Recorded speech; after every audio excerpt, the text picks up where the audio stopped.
Star story में आपका स्वागत है, जहां हर सितारे की एक कहानी है। बॉलीवुड पर आखिर राज कौन करता है? क्या ये सिर्फ टैलेंट की बात है या फिर कहानी कुछ और गहरी है? आज हम भारतीय सिनेमा के दो सबसे बड़े, सबसे ताकतवर नामों के पीछे की कहानी को समझेंगे।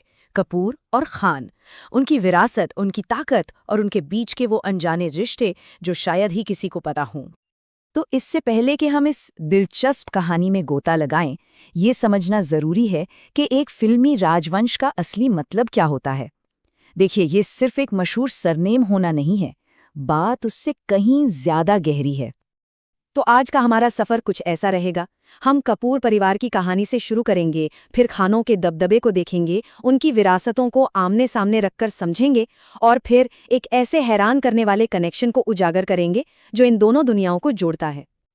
तो चलिए सबसे पहले बात करते हैं कपूर परिवार की। इन्हें अक्सर बॉलीवुड का पहला परिवार कहा जाता है, और सही भी है। सच तो ये है कि उनकी कहानी ही भारतीय सिनेमा की कहानी है। लगभग एक सदी, जरा सोचिए इसके बारे में। 97 साल, 4 पीढ़ियां, और सबकी सब एक ही इंडस्ट्री को बना रही हैं, उसे एक नई शक्ल दे रही हैं। ये सिर्फ लंबा चलना नहीं है, ये एक पूरा सिनेमाई साम्राज्य है। ये जो लिस्ट है ना, ये अपने आप में कमाल है। पृथ्वीराज कपूर के दौर से लेकर आज के दौर के सुपरस्टार रणबीर कपूर तक एक्टिंग की मशाल सीधे एक पीढ़ी से दूसरी पीढ़ी को मिलती चली गई है। ये एक सच्चा वंश है, एक सच्ची परंपरा। लेकिन जहां कपूर परिवार वंशवाद का सबसे बड़ा उदाहरण है, वहीं एक और नाम है जो आज के बॉलीवुड पे राज करता है, और ये एक बिल्कुल अलग तरह की ताकत को दिखाता है, और वो नाम है खान। खान सरनेम बॉलीवुड में हर जगह है और इसकी ताकत से कोई इनकार नहीं कर सकता। पर क्या ये भी कपूर परिवार की तरह एक राजवंश है? इसका जवाब उतना सीधा नहीं है जितना हमें लगता है। तो सबसे पहले तो हमारे सामने आज का सबसे बड़ा कल्चरल फिनोमिनन है द थ्री खान्स, यानी 3 खान, शाहरुख, सलमान और आमिर। कमाल की बात यह है कि इनका आपस में कोई खून का रिश्ता नहीं है, फिर भी ये तीनों एक साथ एक ताकत बन गए। एक ही सरनेम और 90s के दशक से बॉक्स ऑफिस पर बेताज बादशाह। और इनकी ताकत को ना बिल्कुल भी कम मत आंकिएगा।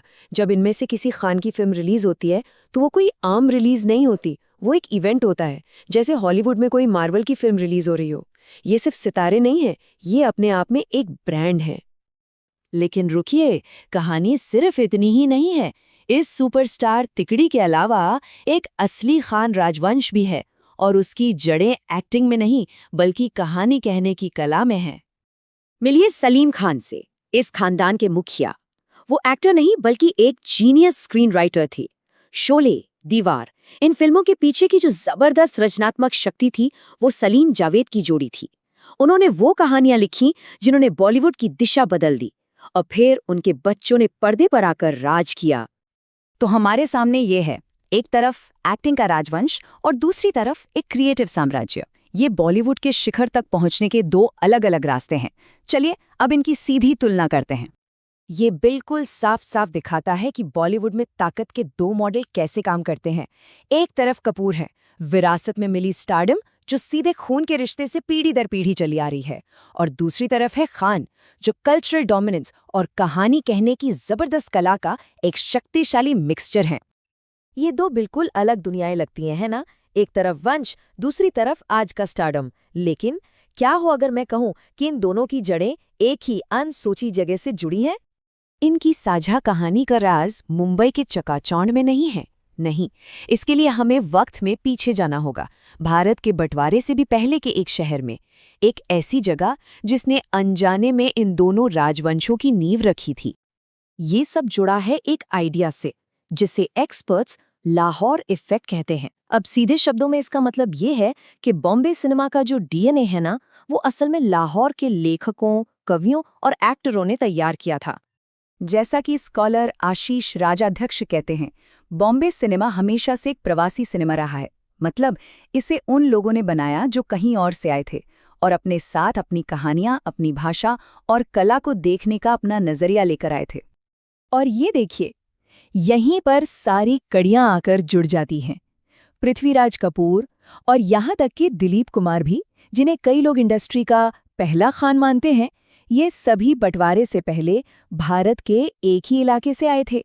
वे एक ही तरह की उर्दू शायरी सुनते हुए बड़े हुए और कहानी कहने की एक महान परंपरा का हिस्सा थे।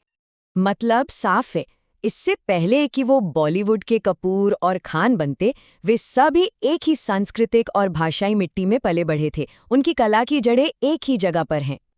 तो चलिए अब फास्ट फॉरवर्ड करके आज के ज़माने में आते हैं, जहां ये साझा जड़ें अब दो विशाल दरख्त बन चुकी हैं, दो शक्तिशाली विरासतें जो आज भी इंडस्ट्री पर छाई हुई हैं। और ये विरासत आज भी पूरी ताकत से जिंदा है। कपूर परिवार की चौथी पीढ़ी और सलीम खान परिवार की 5वीं पीढ़ी आज इस मशाल को आगे बढ़ा रही है। ये साबित करता है कि ये नाम सिर्फ इतिहास की किताबों में नहीं है, ये बॉलीवुड का आज और आने वाला कल है। तो आखिर में सवाल ये उठता है कि बॉलीवुड में विरासत का असली मतलब क्या है? क्या ये सिर्फ खून का रिश्ता है या बॉक्स ऑफिस के नंबर? कपूर और खानों की कहानी हमें बताती है कि ये कुछ ज्यादा गहरा है। ये शोहरत, परिवार और एक साझा सांस्कृतिक याद का एक ऐसा शक्तिशाली मिश्रण है जो सरहदों और पीढ़ियों से भी परे है। स्टोरी देखने के लिए धन्यवाद। वीडियो पसंद आए तो लाइक करें, शेयर करें और चैनल को सब्सक्राइब करें।